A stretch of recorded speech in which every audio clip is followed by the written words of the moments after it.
Est-ce que tu sais quel est le point commun entre ce plan et ce plan? Alors, ils sont magnifiques, mais devine quoi? Ils ont tous été filmés avec un iPhone. Et je pense qu'on est d'accord, le résultat est juste incroyable. Et peut-être que tu te demandes comment on fait pour réaliser ce genre de plan. Eh bien ça tombe bien parce que je vais te donner 5 secrets et astuces qui vont te permettre de comprendre comment on réalise ce genre de vidéo. Mais avant, il faut absolument comprendre. Tu sais, Apple réalise de plus en plus leurs propres vidéos avec un iPhone. Pas de caméra à plus de 10 000 €, juste un iPhone. Ils réalisent tout un tas de vidéos promotionnelles, leur récent événement Scary Fast, et même la représentation de Cher à la mi-temps du Super Bowl. Mais il faut que je te dise quelque chose. Pour obtenir ce genre de résultat, c'est un peu plus compliqué qu'il n'y paraît. Donc ne perdons pas de temps, je vais te donner la première astuce. Premièrement, assure-toi d'avoir un bon éclairage. Regarde, Apple y attache une grande importance. La lumière est essentielle pour créer des plans cinématographiques. Des réalisateurs comme Christopher Nolan et Quentin Tarantino l'utilisent habilement pour donner vie à leurs films. Et donc tu te doutes bien, la lumière est donc extrêmement importante pour avoir une image cinématographique. Par exemple, on a à la fois des couleurs chaudes et des couleurs froides, et ce genre de technique, tu peux le retrouver dans le dernier Batman. Et je vous recommande la vidéo de Tyler Stallman qui analyse le positionnement et le type d'éclairage utilisé lors du tournage d'Apple. C'est une superbe vidéo qui m'a beaucoup inspiré à écrire la mienne.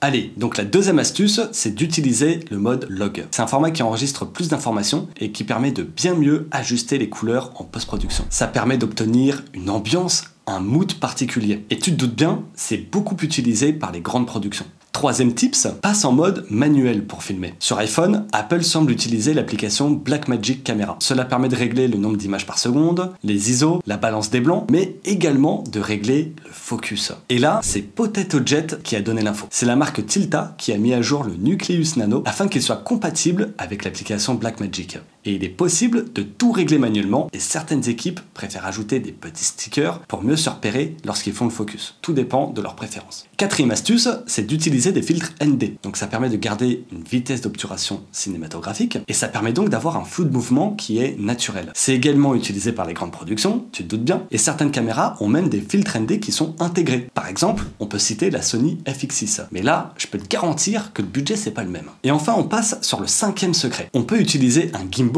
et ou un crane motorisé. Cela permet des mouvements fluides, ça aide à la composition du plan et tu te doutes bien, ça donne aussi du coup du mouvement. Et si c'est maîtrisé, une nouvelle fois, le résultat est extrêmement cinématographique. Je te laisse constater par toi-même. Regarde, Apple l'utilise énormément. Je terminerai par te dire une chose, c'est l'importance du storytelling et de la composition de l'image qui est aussi extrêmement important. Et c'est ce qui va te permettre de rendre des plans uniques et mémorables. iPhone ou non, la réussite d'un plan dépend de nombreux facteurs, pas seulement de la caméra elle-même. Et c'est ça qui fait toute la magie du cinéma. Enfin, est-ce que tu es prêt à essayer ces techniques avec ton iPhone pour créer des plans cinématographiques? N'hésite pas à me le dire. Et sur ce, je te dis à la prochaine.